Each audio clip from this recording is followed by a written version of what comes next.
Bubba Shot the Podcast, and that's right, a show about country at its time. This is Bubba Shot the Podcast. First, the facts. Friends in Low Places is a song recorded and released in 1990 as the lead single from Garth's, I think, second album, No Fences.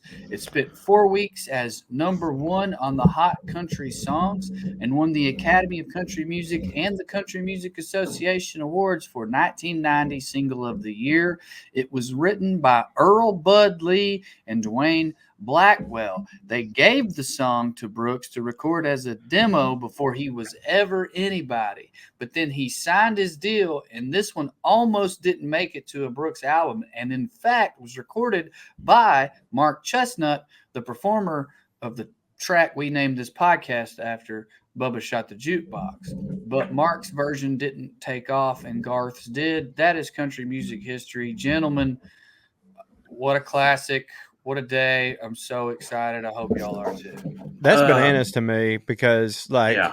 I know that, like, a performer has so much to do with how good a song is, but this is one of those songs to me that I would have thought anybody with any bit of talent, which clearly Mark Chestnut has, that it would have been a smash hit. You know what I mean? That's kind of wild to hear. I never heard that before. So Mark Chestnut recorded and released it, and it just didn't play, because I feel the exact same way Corey feels. Hell, this song is mostly sung by the people listening to it. Right. You know what I mean? It's such a seminal sing-along. I don't know if I misspoke or just like got our wires crossed here. He did record it. He did release it, but he did it the same year. And now I don't know how that works in terms of how they pulled all this off. So the story goes that Dwayne Blackwell and Earl Lee Bud, which, dude, I mean, what? Any order of them names is country gold. Earl Lee Bud sounds like one of Thompson's hippie dad's homies. Yeah, he smokes in the morning mostly. Early Bud. Well, on that Early note, Bud and Weed Seed coming over to have a party later. Weed Seed was a real guy, by the way. Rest in peace. Rest in peace. I did it backwards. It's Earl Bud Lee. And I got it wrong. See, Earl either Bud way. Well, all right. So they meet Garth Brooks out, he's playing in Nashville. He's talking to them. And he's like, I'm just in town. I'm trying to make it. I'm about to cut a demo. I got some people interested in me. Let me go find where I found this. That was a thing that I wish was still something like you just like I'm headed to town. Like, you hear those stories all the time back in the 80s and 90s of like someone just showing up to town just to make it, and then it works out and shit. Yeah, but just show up with a fucking onion in their pocket. And and a dimes or whatever. Next thing you know, they're playing the Ryman. All right. I've always been annoyed by that, actually, because it's not true for the most part. Because every time you hear or read a version of that story, in my head I'm like, okay, but I know there's parts missing right now. Yes, of course there is. And it's always told to you by, it's especially as entertainers ourselves, it's always told to you by someone that's like, so why ain't you done that? Like, why didn't you go to Nashville with an onion in your pocket, you fucking moron? Right. It's very much like an immigrant success story. Showed up with nothing. All right. So I had the story not backwards, but I had left some things out. But this one gets wilder. So they meet Brooks, both of them, at a shoe store where Brooks is selling boots down on Broadway, right? And he asks them what they do, and they find out. They're like, oh, we write songs. And he's like, oh, I'm a musician. I'm trying to, get work and trying to make it, and I'm struggling. And then they make him sing for them, and he can sing, and they hire him to sing their demos, because in Nashville at that time, the way the businesses work is, as a songwriter, you would want to send your songs out to people, but you wanted them to sound decent so that a less talented, exec could hear, you wouldn't have to leave much to their imagination. You know what I mean? Mm-hmm. So they hire Brooks, they go and record it, right? As a demo. It's the last demo. Brooks had done a lot of demo work. This is the last one he did. Musicians on the demo were John Beelan of the Flying Burrito Brothers and some other session musicians from Nashville. I would love to hear this demo. So anyway, he thanks him. He moves on, tells him he likes the song, and blah, blah, blah. But they hired him. He's a struggling guy. They set up, he's going to record for him in like 2 months. Then he signs a record deal. Only goes there to uphold his end of the bargain. No longer needs their money. No longer is a struggling musician. But when he signed, it was like, yeah, but they signed me and they gave me my songs already, because the way country music worked at that time, it wasn't like Garth had a lot of control over what he was going to sing. By signing this new record, they basically had told him, this is the artist you're going to be, at least at first, blah, blah, blah. So it doesn't make it onto his first album. So they give it or sell it, whatever, to Mark Chestnut. But Brooks claims that they told him it was held for him. Now, who did what, how the story goes, the only loser here is Mark Chestnut. Without question. Because if you're the songwriters, whatever the story is, 2 people recorded your song and one of them made it. Right. If you got 2 times the chance for it to hit that way. Right. If you're them, you know, if you're 2 Garth, paychecks, all that shit. You claim you were told the song was held for you. You let your minions, because now you're a budding country music star, secure the song, piss on whoever else has got it. Let's get it out as soon as we can. And if you're Mark, you probably don't know any of that's happening. So I don't know the exact date things went out, blah, blah, blah. But my point is, they recorded it the same year, and Garth just pushed his out first. So I think, Corey, to your point, like, I can't believe people wouldn't recognize this was a hit. I think Mark did, and I might be reading too much into it. I don't think he knew anybody had it. Right. So, so Garth Brooks just came out first is what happened. And it was a smash hit. So what Corey was saying is kind of is true. It was undeniable.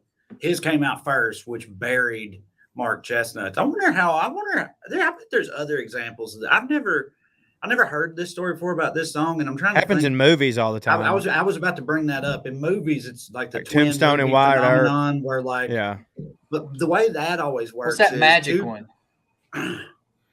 Prestige and Impact and Armageddon. The Prestige and the Illusionist. Yeah. But like the way that always works is 2 separate studios are working on a similar script and they want to get it out. Have a similar thing going at the same time. Then they find out about the other one. Then it's a fucking race to the finish line to see who can push theirs out first or whatever. So that's how that ends up happening. Yeah, this is the exact same song. Yeah. It's right. It's not literally the same script that's getting made by 2 different studios or whatever. This is the same exact song. I bet that's happened other times too. I'd like to. He beat him by less than a month. A month. A month. Yeah. That's rough, dude. That is. I mean, Mark Chestnut, he went on to hit. Yeah, he did. But literally, now, granted, you can't just sit here and say, "Oh, well, you know, Garth Brooks wouldn't have hit had it not been for this." Like when you're a dude that sells out still to this day 3 arenas in Dublin anytime you want, obviously you had something that not a lot of people had. But what a goddamn start, you know, with one of the this song is so. It's almost like wagon wheelie in the sense that like you forget sometimes how actually goddamn good it is because you're like, oh, this shit again, you know, because you've heard it so many times. But every now and then it's like 50 million Elvis fans can't be wrong. There's a reason you've heard this shit a lot. No, I was gonna say like this song. I'm not saying like best or whatever, but this has to be it's a Mount Rushmore song, the biggest country songs of all time, right? Yeah. In 90s country, like what song is bigger than this? Not how many bars across the country has this been drunkenly scream sang in for the past 32 goddamn years? You know what I mean? And into parties, forever. Apartments, cars, drunken, every one of them, driving. Everything. Dude, people that aren't country music fans know every word to this goddamn song. Well, on that note, Tushar, you have heard this song, correct? Yeah. I haven't heard a lot of these songs, but I think I mean the second I heard Garth Brooks, it's like Tupac. It's to me it's like synonymous with rap. Yes, it's the Tupac of country almost because he is. Everybody says Garth Brooks is Tupac of country music. That's what he said. But he's a consummate like country singer. It has like a lot of elements throughout the song that were like, it has like a line dance vibe. It has everyone sing along, like chorus. What just happened to your accent right there? Line dance. Line dance. It has a line dance vibe. I got bit by a redneck over the weekend. You caught it. Yeah, your arm swells up, and then you use it to slap your wife. Why? Did you say wives? I think I don't.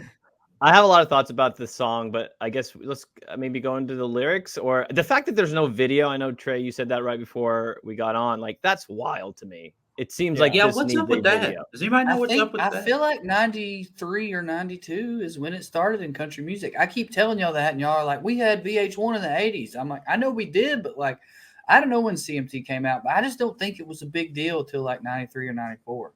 That's my theory. What else could it be? It was too late for this, you're saying?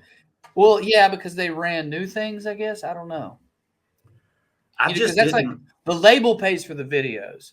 So if you are on a label and you have a new album coming out in 92, which he would have, The Dance, and that music video, they wouldn't pay for an old one, I guess. Well, but see, I would think, and I guess they could just use like concert footage or something, and that's probably what they did. But like CMT would want to have a version of Friends in Low Places to put in rotation, even if they didn't make a video at the time it came out because they didn't exist. They would still want to play that song in their video. You think the booze references turned them off? It's just you wouldn't think. They probably used. I bet they used I bet they used like concert footage or something because those were a thing. Videos like that. I don't know why you can't find that though. I was just gonna say I would have thought you'd be able to find it. All right, you can find a bunch of live performances of this song, but I will now read the lyrics that I imagine nearly everyone listening knows close to by heart. But here we go.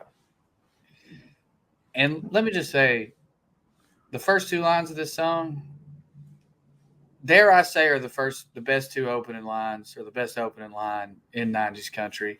There are songs that I think are better. Queen of My Double Wide comes to mind.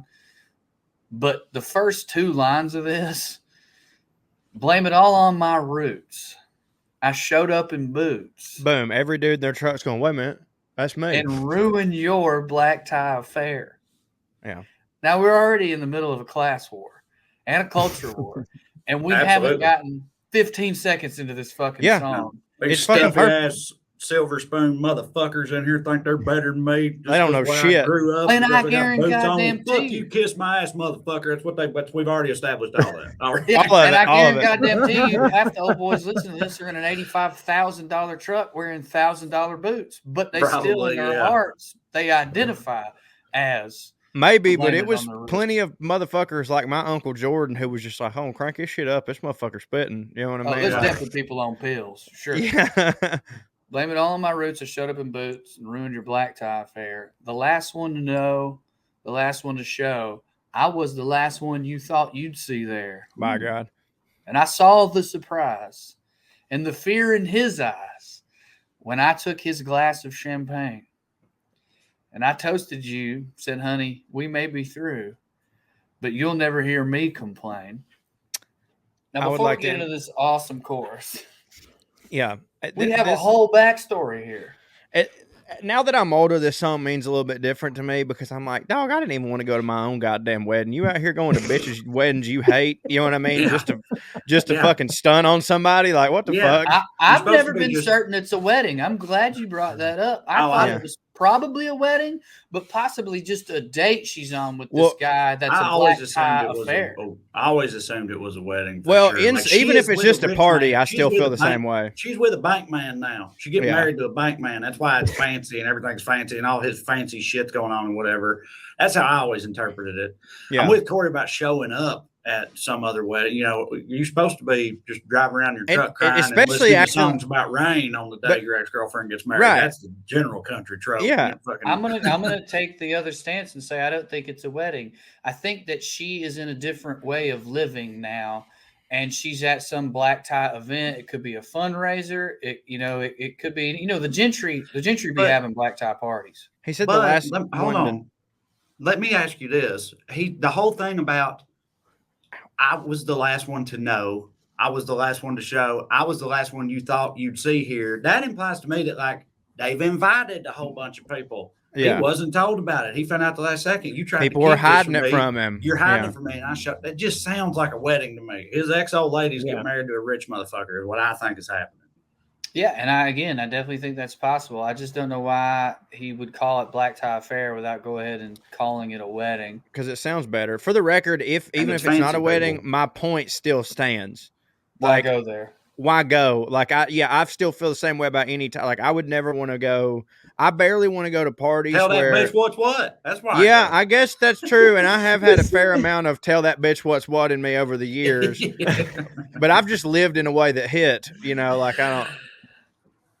Does it also make sense that he's showing up at this affair?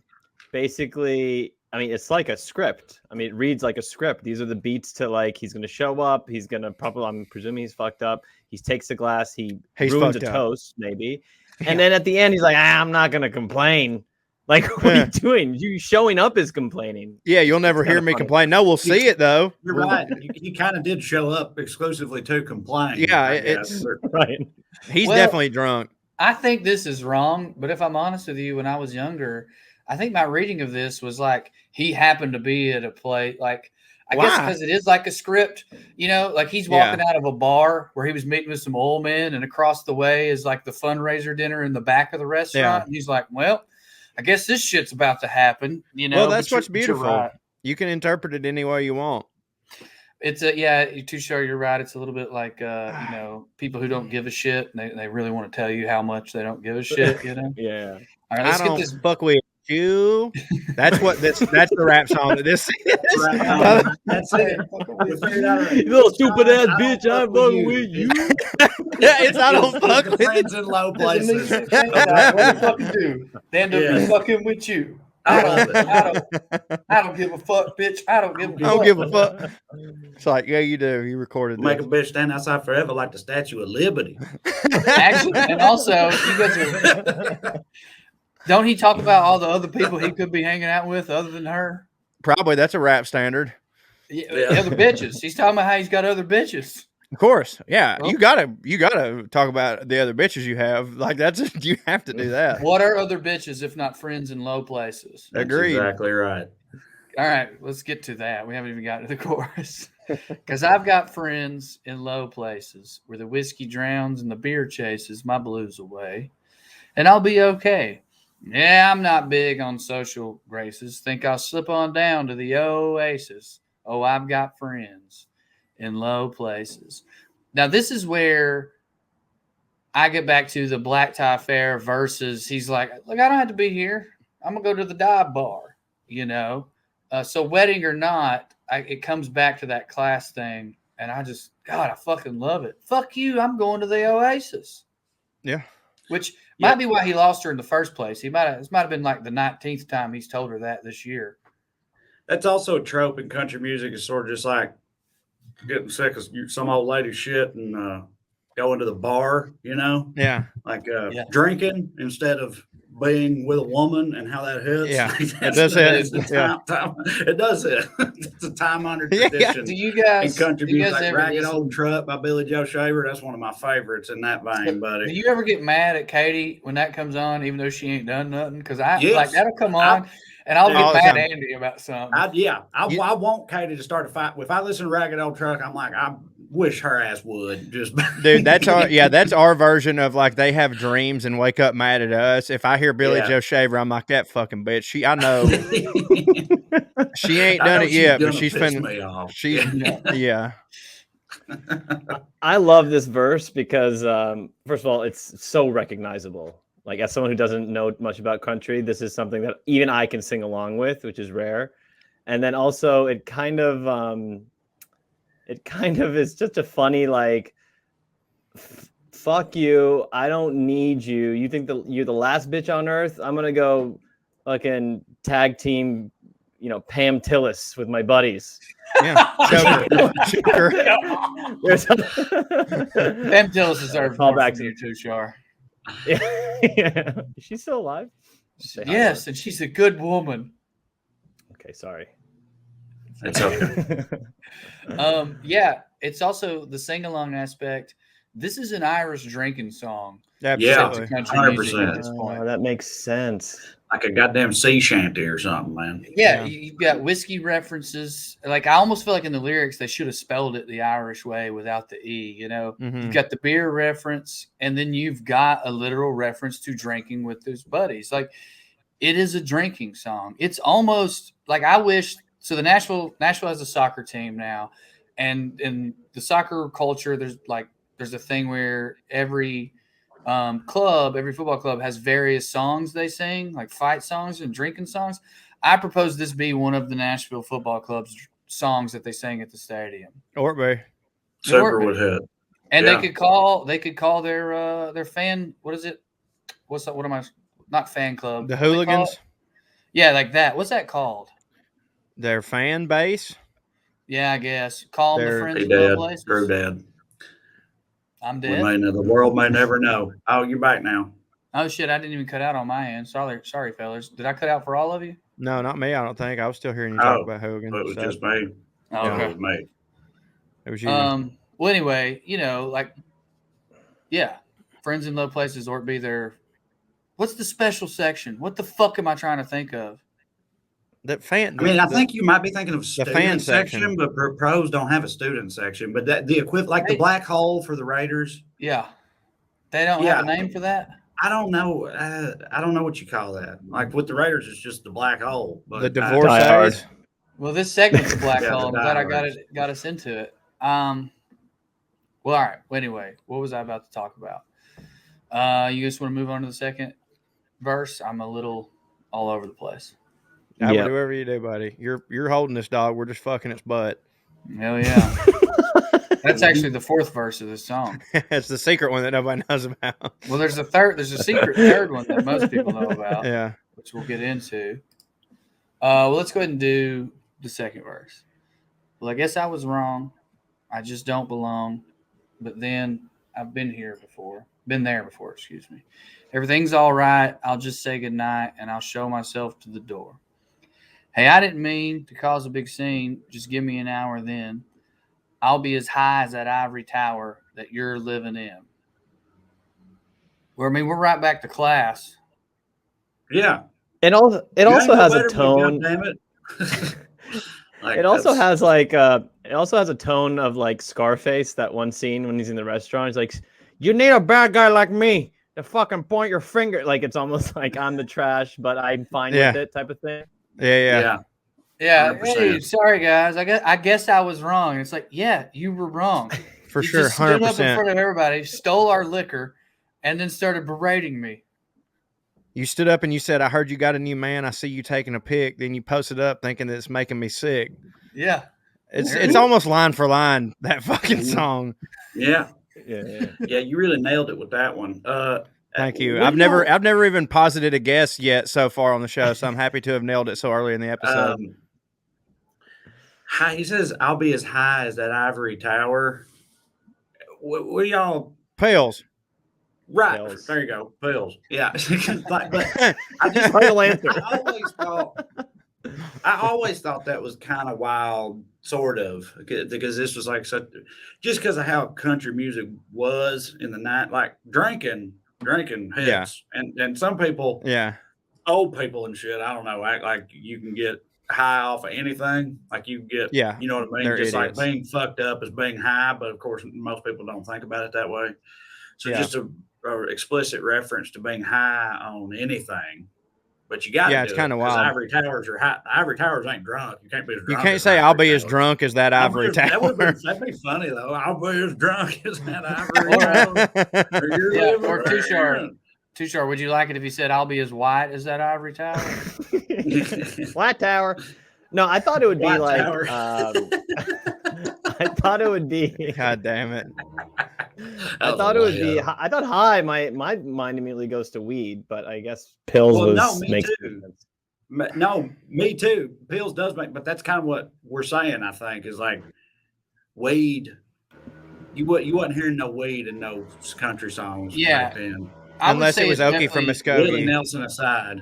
I definitely think it was weed though, because 90 is kind of pre-pills in terms Yeah, of that's- the vernacular. I mean, right? You They know, weren't in speed is about everybody's. the only pills people took, and you know, I don't think he's talking about that. I definitely I think think he it's a just kind of marijuana means record. fucked up. He probably does just mean Yeah. fucked up, and it's like, look, this fits right here, high as that ivory tower. Like I'll be 'cause- riding high, having Yeah. a good time because I'm so fucked up with my boys who hit, and unlike you dumb bitch, is what he's Yeah. saying. Yeah, I don't fuck with you. Yeah. You dumb Yeah. fancy ass bitch. Thank you, I mean, everybody. I don't Or fuck he's with gonna you. also smoke a doob at the Oasis. But yeah, I mean, I think it's a general thing for sure. I also like he's just like, I'll see myself out. I didn't mean to do this. I mean, we touched on it a little bit a minute ago, but there's just something very hey, I'm not bothering anybody, you know? But yeah, you ruined the party. Yeah, but he also doesn't like. It's so funny because the song's about basically like, I'm here. You're not gonna hear me complaining. I'm gonna complain for one more verse, and he's caused a big scene, and then, give me an hour. I'll be so fucked up I won't even remember this. That's what he's saying. It's like justifying alcoholism and just Yeah, being no, a piece of And the being thing is- shitty. dude. Yeah. It's like everybody that drinks and shit, they're like relates to this song because you've all like been that guy before, but like as just a I see why sober she adult, left. a sober adult listening to this song, you're like, I mean, this dude showed his ass. He probably He would did not show do his any of ass. this. I Like, think and there's he a good. also he didn't like lay it down really. Like none of these rich motherfuckers at this wedding or whatever it is were sitting there going like, well, he showed us. Like they were all Yeah, sitting there right. like, what a piece of fucking What shit. a no that wonder loser she is. left him for the bank No, man. Yeah. yeah, that guy don't hit, man. That was No, he fucking don't. It's like sorry. that- That's what they're all like that thinking. scene. It's like that scene in Jerry Maguire when he gets fired at the beginning and just flips out, and the offices just pause for a second, and then they just move on the second that he leaves. Yeah. It's like that. Yeah. It's like, Yeah. get the fuck Yeah. out of here. Stop ruining our time. It's a Yeah. huge deal to him, but no, everybody else is just like, Jesus Christ, can somebody get Tried this? the crab? Guys, let's Yeah. make a video. Let's make the video for this. Yeah. Throw in a couple His name- hundred thousand. Crowd. The After he narrator's leaves. name could also be Jerry. I mean, you know, that's at least 50% chance of that. That's a very funny comparison. The whole song is a celebration of this guy, but I do wonder now if it's meant to be a little ironic or satirical. Satirical might be going a little too far, but there's a lot of country songs where you look into the history of them and who wrote them, and it's like, yeah, they were kind of being tongue in cheek, but Right. then a lot of old boys were like, "This rules unironically." Right. We just went with it. Okie from Really Muskogee. It's honestly, I have never ever thought about this song No. in that way until this conversation. But like, I mean, It's yeah, that. I think there's something to that, man. Yeah. It's like, Yeah. like really thinking about this song again as an adult. Yeah, I think maybe it is tongue in cheek. It's honestly the same. straight up face value, It's the Well, same way as I think of like How Do You Like Me Now by Toby Keith now. Like I heard that song the other day and I'm like, what a fucking asshole the guy in the song was. Like he wasn't showing anybody. It was just a girl was like, yeah, whatever, I'm not really into you, mainly because you wrote my number on the 50-yard line and said call for a good time. Why the fuck would I go out with you after that? So, but yeah, I've never thought about it in this song. It's like, this guy's a fucking piece of shit. He's not the hero. No, he's definitely not the hero. I do think what Trey said a minute ago about we've all been that guy is part of the appeal. It's like anytime someone can make you feel a little bit better about the most embarrassing thing you've ever done. And in redneck culture, there is a whole lot of like, I ain't ashamed. Nah, fuck that. Especially when it comes to being around rich people. You know what I mean? Like I never apologize or even let on like you were embarrassed. that's his whole deal in this song. Yeah. It's like, I don't give a fuck. Fuck it. All right. And he's whatever. almost I'm just gonna get drunk and now fuck it. I don't give a shit. Kiss my ass. I'll go to the Fuck it, Oasis. goddammit. I bet Bill's there and he don't give a fuck about my boots. Yeah, he's like fulfilling the class issue that he's bringing up. Like he's classless. Yeah, right. And he's showing That's what I'm his saying. Like, those classishness. people truly are trash, aren't they? Phil? Yeah, After yeah. This dude walks out and it's like, Yeah. classic those people. Yeah. Oh, well, Damn, I didn't know we were going there with this. Me neither. I'm gonna be I honest, didn't I'm either. a little sad. Oh, I'm happy. Song still hits. Song still The hits. song definitely still hits. But what you Is just it- said, I mean, Jim, Shar, about I've showed my ass before. I've been some fucking drunken trailer trash in public. It Excuse. happens. that's true. Is I've this- done it at weddings. I'm not sure anybody would write a Carrie- song about you being afraid of the police, but yeah, you've done it. I'm done, buddy. If I never- if you had to, I'm sorry, go ahead. No. You go. Go ahead. I was saying, there's not a culture of karaoke, right? In the southern. Yes. Is there one? Yeah, there's I mean, I don't definitely. know if I call it like a full blown it's not like a. Yeah, it's not I like mean, people do it. there's yeah. definitely groups of people who I know who it's like they're the karaoke crowd. Like they're And the it ones that- happens in Nashville, right? Nashville. There's Right. definitely It's a huge karaoke in- culture. It's huge in Nashville. Everyone for in sure. Nashville's trying to get a 100%. deal. So like you can't like you go to karaoke in Nashville and it's like these It's people are wild. like they're like they've put on these dudes have put on makeup. You know, they've got like their cards and shit. They're getting Yeah. off afterwards. Like They're ready to go. Yeah. Karaoke in Nashville is very different than karaoke in most other places because everybody's like a music. They're good. They're really Yeah. fucking Right, good. right. So it's definitely a big Yeah. thing in Nashville, but yeah, in the South in general, like in Knoxville, I'm sure there was more places, but there was like one bull feathers. Bull Feathers, and yeah, we go there every now and then or whatever. I mean, it's like With it's a Rick. thing, but It it's was not Rick. like Yeah. yeah. I mean- Rick. God bless Rick. Y'all ever heard Troy sing Glycerine? No, Troy from Yeah. Side Splitters. Yeah, motherfucker I takes his want teeth to out and now. busts out some butt fucking slaps. Take your teeth out and sing some Bush for us, Troy. That's only a sentence you'll hear at the It's not at this fucking black tie bullshit. I Matter guarantee of fact, that. real quick, Corey, I don't know if Corey remembers this, and he probably wasn't on the same page with me because I was probably being an idiot. Me and Corey and Katie went to karaoke after one of our zany shows, not this last At time. Santa's the time- Pub. time Yeah. Before that, we were there. And I am convinced, or I was because I was drunk as fuck. I got convinced that night that they were refusing to let me go on stage because I wanted to do getting jiggy with it. by No, Will I'm with you. Smith. No, I believe you. I was on your And team I- because you to convinced this me. day, I'm convinced that they were like, we are not going to sully our karaoke experience because everybody else was going up there because it's Nashville. They're going up there and fucking hitting, but I would have smashed with that. For Of the course you record. would You know have. what It I'm would have been saying? awesome. They were like all belting it out and really getting into it and everything. And I'm convinced they were like, we ain't letting your dipshit ass get up there and rap. I'm Will pretty sure Smith. we confirmed it because they let me go twice. Yeah, so Dude, there you I go. just remembered that I haven't told y'all this. I sang "Return of the Mac" with Elizabeth Cook at Santa's Pub. Like, Yeah, they let Elizabeth night Cook do after. whatever she wants. I'm sure.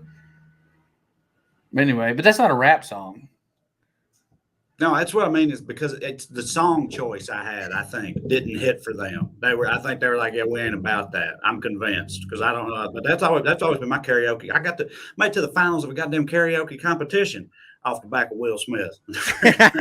Me was rapping Will it Smith. getting jiggy with it every time? No, actually, it was the first round was getting jiggy with it, and the second round was TikTok by Kesha. Hell yeah. So that was fun. And then I got destroyed in the championship by a lesbian who I did not hit for at all. Yeah, She really? was like, yeah, she was like, it's a singing competition, not a rapping competition. And then when Cool. she won, she turned to me, grabbed her crotch, and goes, "Suck my dick, motherfucker." So there you go. Which Katie Lang song did she sing? That fucking rules. I don't remember, but she really threw it to my ass. That's for sure. God, Yeah. Did she? Can we get her on here? What did you I don't sing? know. What did you sing in the finals? Yeah, no, I'm leaving one out. They were all rap songs, and I didn't repeat any. My go-to rap one was always "Forgot About Dre," and I will blow motherfuckers' I minds. think I did. I think I might have do did sorry, nothing but a G thing Oh, nice. Nice. as one of them. Back- TikTok was the last one. That was the finals. Actually, Well, yeah, that's why you got put out. I do I thought- Outcast. TikTok was huge at that time. I know, Song, but mean, you not just I know, but not from you. It was Too Short, you got a because karaoke Kesha sang song? it. I've never Do sang what? karaoke. You've never sang? I can see that. Yeah.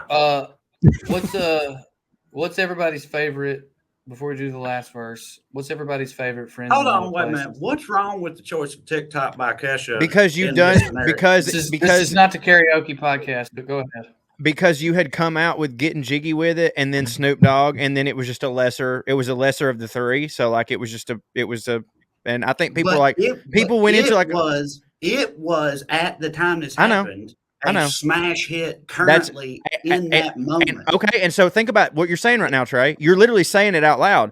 You were doing classic hits. That's what the people wanted to hear, and then you came in with what was new today. That's why you fucking lost. You did fucking classics that everybody loves, and then you try to do fucking TikTok. It was huge because everybody likes seeing a drunk blonde white lady do it, not you. I was a drunk hillbilly fucking day. That don't hit for people. I got blown off the stage. It hit for people. It hit for How people. fat were you? I just got wrecked by that Chin lesbian strap. dog. Were you real fat? I think I did have I think the chin strap might still been playing. I was not fat. No, this was not fat. It would have Trey. been better if you were This fat. was and hidden did Trey. TikTok. It would have been way better if you were fat. Dude, if Yeah, you you're were probably fat right and you did about that. TikTok, I mean, dude, you could have. If I was fat, I probably would have hit that lesbian a little more. You know? Yeah, because you would have thought you were one. Did you? Right. Yeah. Did you end up sucking that young lady's dick? I did not. I had to turn that offer down. So you had no friends in low places that night. Okay, Anyway, you're right. sorry, You're right. Drew, Drew. go We're ahead. sorry. No, it's okay. I mean, we had to fill the space with something. I'm about out of ideas. I did want to ask you guys what's your favorite, if you can think of one, Friends in Low Places memory. And what I mean by that is this song is drunk at the bar, drunk in the car, you know, et cetera, et cetera. Mine is college. My friend Nathan would play it drunkenly at our house parties. He was a really good singer. He could play guitar. And then he would sing the third verse. And it meant a lot to him that When everybody people knew knew it. that this was Yeah. the unknown third verse. Yeah. And at first I was like, okay, Nathan, like, it's just sing it and you can change the words. But then I would realize it would legitimately blow, and this is why I wanted to do it, it would legitimately blow 18-year-old girls' minds. There's not a third verse. And then he'd be like, I'll prove it to you when I'm done singing. And then they would go to his room and look on his computer, and hopefully he would make out with them. So that's my favorite Friends in Low Places memory. I don't have like a one particular one, Yeah. but I have a lot of them from the same place because whenever I used to sit in with my buddy's band at North Shore every Thursday, basically it was their show. Like I still think you know how to play guitar. No, Yeah, you do. Why wouldn't I do it? It's Mandela for me. I've seen you do it. Yeah, well, I've seen you play guitar. As I've told you, there are some people who've seen me play piano. And said I can play piano, and I'm like, I cannot play piano. They're like, I've fucking seen you do it. So I think I just get blackout drunk, and I just have a lot of hidden talents. Did you know that this for another podcast? But put a pin in it for the next Well Read podcast. Talent can learned talent can get stuck in your DNA and be passed to your kids. Read it. Yeah. Okay. So, all right. Put a pin in it. That's not for this, but sure. anyways, yeah, this was, and so I'd go there every Thursday, and basically, as long as I sang at least 3 to 4 songs with them, the bartender considered me part of the band enough to where I drank for free all night. So I would always do at least 4, but usually, depending on how early I got up there, I would just do the whole set with them. And this was always one that we sang, and it was we always did it towards the end of the night. And the reason we do it towards the end of the night is because everybody's that was been singing's throat was so sore, and you didn't really have to sing it. You know what I mean? Like, you just kind of get it started, and then you can kind of drink beer while the whole crowd sings it. And even though it's not your song, that still looks fucking really cool. Like being up there and everybody else is doing it and you're just drinking. So I have great memories of just crowd screaming this at me while I was drinking free beer. I'm so glad I asked this question. That's so fucking rad. I would say you also did it late because it's hard for a bar band to follow themselves. You can't follow. Yeah, that is an end of the night fucking song for sure. It's like we got nothing after this. And I want to say the place was Beeson Village Apartments at Maryville was where Nathan would do that, because you're right. It's really a place memory for me. Mm-hmm. Trey, go ahead. I mean, I can't follow that at all. I don't have a specific one either, because it's just, I would not even hazard a guess how many different times I have drunkenly sang this song along with my buddies in various venues. The number one was probably Spanky's in Cookville. And it was always the end of the night thing, like Corey was saying. And then maybe I, probably did that and went and had a one night stand at least a time or two. So I guess Hell that's yeah. it. But yeah, I mean, again, they all run together. I don't have like a particularly singular magical one. It was just a whole fucking bunch of them. All right, what about you, Tushar? You got any memories where you fucked a white girl because she thought you looked like Tim McGraw? Have we gotten into not that? Yet. You got to share that. You got to share that on the Bubba on the Twitter. You got to share that on the Bubba Twitter, the side by side, so everybody can see. All right, it's so funny. I do remember this song. It's one of those songs that I don't really remember when I first heard it, but I remember it's always been there. That's why one of my high school, like a high school party that I went to, and I was the only non-white dude there or white person there. This song would come on and people would just go ape shit. Like it would just rile everyone up to the point where they're going crazy. And I experienced the same thing with certain Bollywood songs where I didn't know the Bollywood song, and this would happen with Indian people. But this kind of set people off in a way that it's like the ultimate. It's just the ultimate party drinking song. So it's nothing but good vibes when it comes on. Although now that we analyze the song and looked under the hood a little bit, it's like, oh, I want to see a fucking trashy Indian show up to a Diwali party hammered and fuck the whole shit up. That would hit. Is Diwali, y'all? Yeah. Okay. Holy. I was scared for a second. I was like, man, you were real confident saying that Diwali was them, and like you don't know none of that shit. So you better, Well, we always make you do the Bollywood comparison, and I keep meaning to stop, but you kind of brought it up, and now I'm thinking about it. You've done all I want, because whatever the song is, it's funny to think about how every culture has that. I mean, it kind of makes me think, Corey, of Sweatpants, talking about when he was a DJ. I thought of the same shit, Bone Crusher. Tushar, they would tell him not to play Bone Crusher because everybody get in a fight, and like he would be a DJ employed by a club, and the club would be like, whatever you do. Don't fucking play outside in the club. And he told us, he's like they would tell me that, and every fucking night at like 1:30 I'd just be like, well, click, and I was like, we were like, what happened? He goes, literal fist fight, cops called every fucking time. So, and I swear to God, this is true.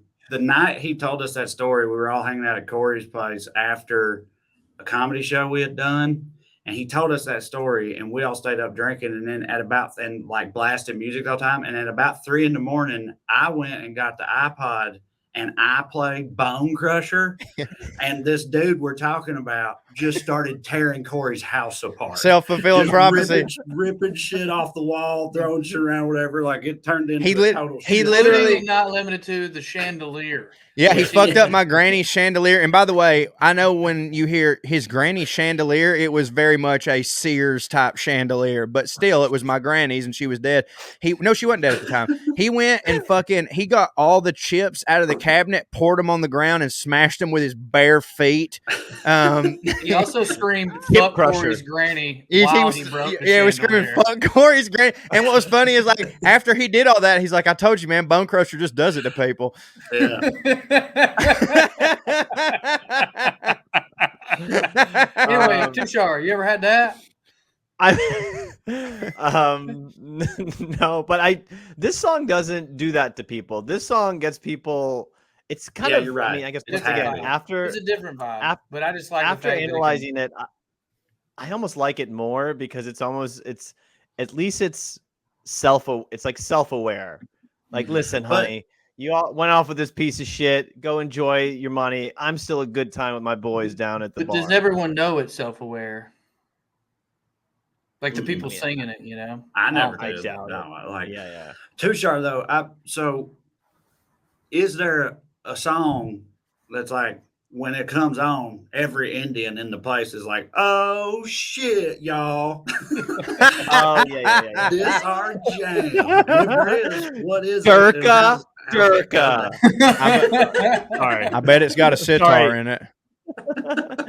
I think the equivalent. So I've said this a few times, but Bollywood follows basically like if there is a big Bollywood film, whatever the biggest song that comes out of that for the next couple of years is the thing that gets people all tweaked up.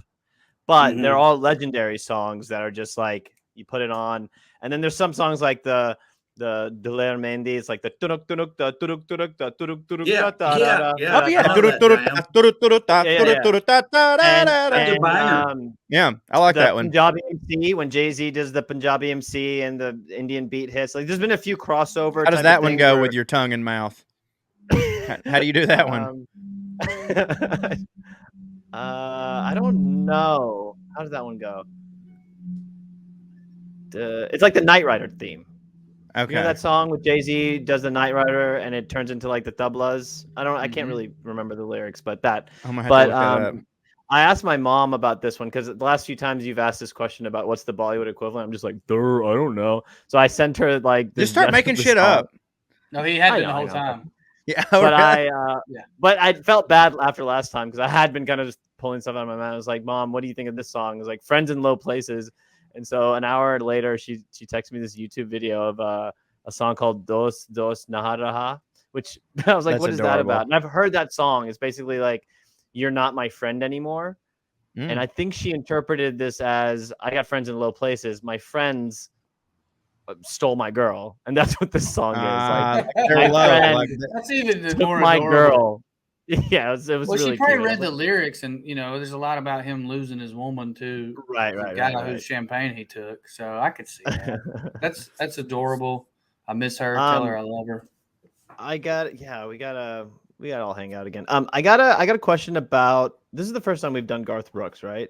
Yeah. Yes. Yeah. Which is weird because he seems like the guy, like the largest. Well, we could do a whole 2 years with nothing but George Strait and Garth Brooks because you're correct. He is the guy. And Garth is the biggest superstar from this era. I was definitely saving him, and we have plenty of more songs to do for sure. So what about him hit so hard? Was he just right time, right place? Was his first few? Obviously, that's was true. it a collaboration that really hit off for him? Like what happened? He was legitimately. I think for me, I would say he was legitimately transcendent in his talent, and his band was too. I mean, charisma is unreal. The band that they put with him. I mean, they figured out what they had. He beat the machine, or started to, and then the machine broke to his will. And what I mean by that, Garth Brooks changed country music into arena rock.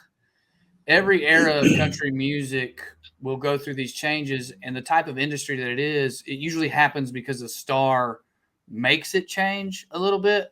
So when we saw Garth Brooks play the Ryman, 5-6 years ago, it was the first time he got to play the Ryman, because when he first came out slinging all these songs, he hit too hard. The style of it was a little arena rocky. This one isn't an example of that. It's probably the next album when he went to that mode. And as he kind of infamously did, he wanted to be a rock star and had this Chris Gaines character that he was trying to make into a rock star. So he had a pop rock thing going on that was just, was it right time, right place? Or was he smart enough to see it, or just that great of an artist? I don't know. But he made it an arena thing. Yeah, and a lot of people kind of credit or blame, depending on your perspective, Garth Brooks with the sort of like trajectory that country music took on after that. It's definitely his fault, but that doesn't mean he sucked. Right. Ever more like poppy and mainstreamy type shit. It's like the kind of people pointed out, like that kind of started with Garth Brooks. Real quick though, I want to, Tushar, do you know about the Chris Gaines thing? We got to do a whole episode on that. So I'd love to. Apparently, so Garth Brooks tried to rebrand at one point as Chris Gaines. This like sort of emo wasn't a thing yet, but he's like a goth. He was doing rocker. it for a movie, by the way, that never came out. No, that's what I was about to say. Oh, my bad. Like, what people don't remember about that is that was supposed to be a movie, and this was like the accompanying soundtrack or whatever for the movie. He was going method, play this character or whatever, but the movie got nixed, and they still put the album out. And nobody knew any of that shit about the movie. And there was no internet. So they thought he was just doing that. And everybody was like, what the fuck is wrong with Garth Brooks? This shit is ridiculous. But like, there was this, I feel, very important context to all that was just left out entirely. But dude, I agree with you, but like in hindsight, if hypothetically what had really happened was that he just decided, you know what, I've been doing this country thing for a while, I want to do a completely different thing. Honestly, as much I got respect for that. Like that would have been insane to be like, hey, I've already conquered this world as an artist. I want to do something completely different. He saw Jordan go to baseball, and he was like, "I can do that." Right. And then him and Jordan were both like, "Well, that didn't hit." I did not hit. Yeah. But yes, you're right. That context, if the internet had been a thing back then, everyone would have already known. It would have been like, oh, Garth's doing this movie thing. But like, because the internet wasn't a thing, he goes on Saturday Night Live as he hosted as Garth Brooks and did the musical guest as Chris Gaines. And everybody just thought this motherfucker was losing his goddamn mind. Yeah, because that's the thing. I don't think that it would have I'm not saying it would have hit for that movie. No, but it would have been god awful, right? But at least everybody would have known. But people thought he was losing it, right? The way that it did play out, people are like, he's fucking snapped. Well, he committed to it. Yeah, I respect it. You know? All he had to say was this was for a movie, but he just was like, "Nah, we're gonna." He's play a it like we were fucking maniac. He is so a maniac. like, yeah. All right. Speaking of, I mean, not really, but transition.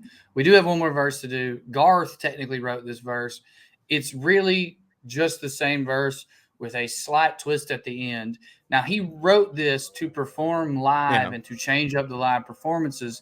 And I know why he did, because everyone gets hopped up on, having friends in low places, and this really brings it home.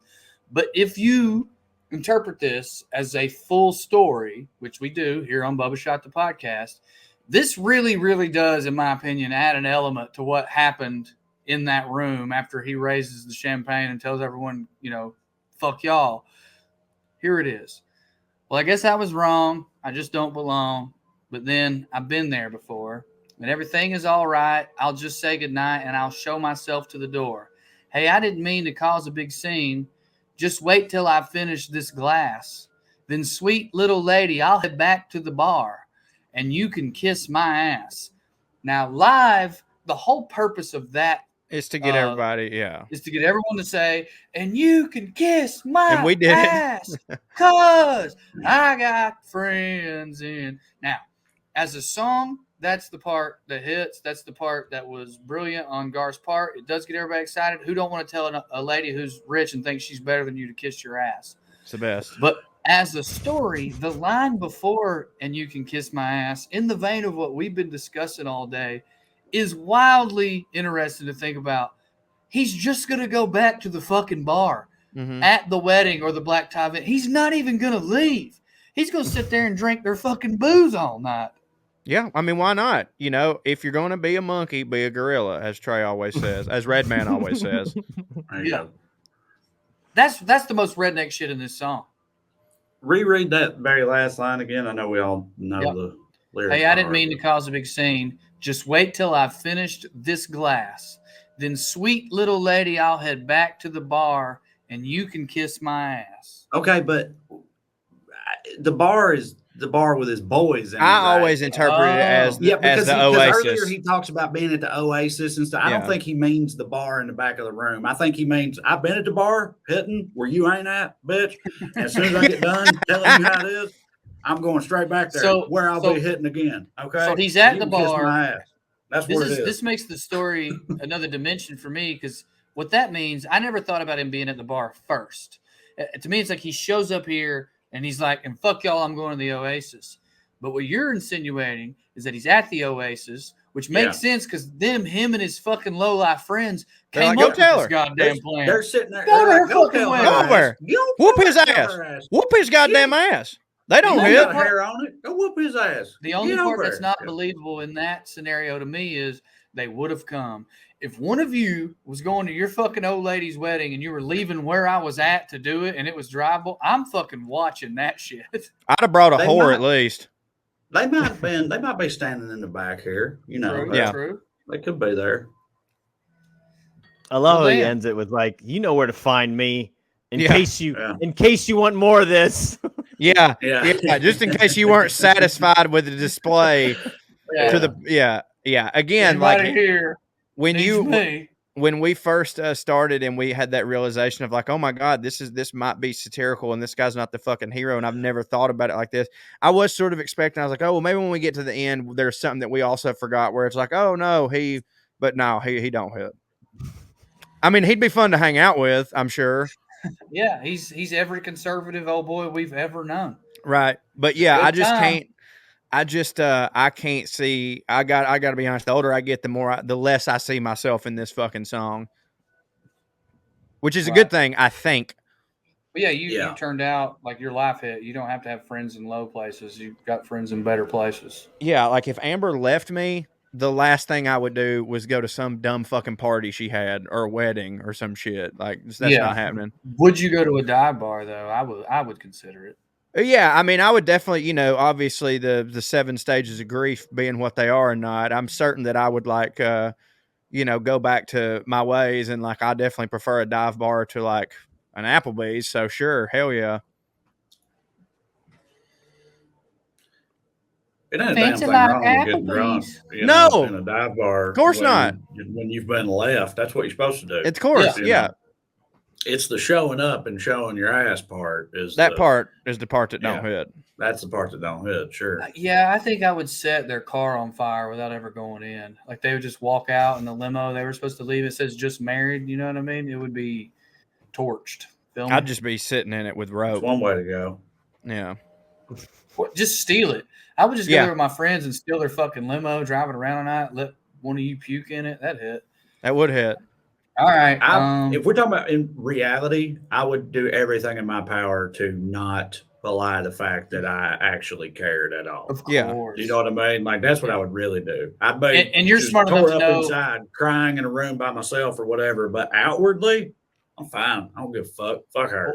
And you're smart enough to know that you pull that off not by showing up and yelling it. Right. Yeah, right. Exactly. That's what I'm saying. That is the reason why I would never go there. And I wouldn't fuck with their car. I wouldn't fuck with nothing. I'd just be like, yeah, I don't give a fuck when I really do. But And that's why you will never get left like this fucking asshole did. I was gonna leave her anyway. I don't care. Let's not count them chickens, Joe. Oh yeah. Let's do a rating. How about it? It's 3. It's got to be. It's it 3. has to be 3. It's gonna be. It's gonna be 3. I don't even feel bad about how many I'm going to give 3s because there just were so many goddamn good country songs. But like, if this isn't a 3, then a 3 doesn't exist. Is right? Yeah, that's it. Even if you do not like this song, I think it's one of them where like you could be like, I don't like this song, but you'd have to be like, but for the love of God, it's a cultural phenomenon. It's going to be, as Trey said, this song has been sung drunkenly for the past 32 years, and I guarantee you, in the next 32 years, that's not going nowhere. Not nowhere. Yeah. You're right. That's so wild to actually think about. It's true, though. It's not going nowhere. I know. I'm saying, I would say every fucking night for 32 years. Yes, of course. Somewhere. Of this course, song has been drunkenly and like that's wild to think about. And again, like it may only grow like you were talking about it being like an Irish drinking song. Well, like there's still Irish drinking songs that we know today from the fucking 1600s just because they got passed down. Well, this one's actually recorded and shit. So like, and think about one day, 200 years from now, Garth Brooks is going to be a dead fucking folk hero to some people and shit. And like, dude, it's. You don't get a lot of those. Like Queen of My Double Wide Trailer is awesome, but it's not that, Mm-mm. The only thing I would have liked to say, and we've said this a few times, is like the opportunity for this song to have a killer, hilarious music video is still there. Someone should do that. Yeah, we should do it. Yeah. Somebody with a lot of money pay us to make it. Now that you can be the producer, we'll even let you direct. Dude, now that BJ clued us in last week on like it's not as much money as you think to get the rights to cover something. For some of them, song. Yeah, that's true. That's true. But I'm just saying, like, one day it might be a worthy investment to cover this just to make the fucking video because that would hit. Yeah, I agree. I haven't technically voted. I think it'd voted. be a funny sketch too. Like, yeah, that's true. Not musically. Yeah. You still use the lyrics, but I'm saying the guy comes in and just like, dude, that's the sketch. The sketch is us that's showing everybody showing what it would actually, how it would actually play out. That's great. We can just do that. From the song, but you show how that would go in reality, and that's what the Dude, funny part is. Whenever Like, this do podcast it really that way. starts popping and we get a budget, we're doing that for so many of them. Yeah, that'll hit. That will Just hit. remake all the music videos. Tushar, you know how to edit, right? Hell yeah. Yeah, go dogs. I give it a 3-2. I'm gonna be honest. I was entertaining earlier when we were talking about him not being the hero, and I was like, "Is the song self-aware? Did they mean it?" And then I was like, "It doesn't matter. None of that fucking matters. Mm-mm. The song, it's just, it's transcendent. Like, I'm sorry, but it is. It's unfucking believable. Getting drunk with your friends and singing this song at a bar, even if you don't even like them, even if they're not your friends, people from work, it rules. They're your friend in that moment for sure. Exactly. Yeah. This song is like an abusive father. It slaps. Indeed, it does. If you get drunk, it hits. All right. Yeah, we're good. See y'all. Appreciate it. Goodbye. Love you. Love you. Bye. And, Later. everybody take care of your friends in low places. Bubba Shout the podcast, and that's right. A show about country at its height. Don't expect no shit from 2005. Bubba Shout the podcast.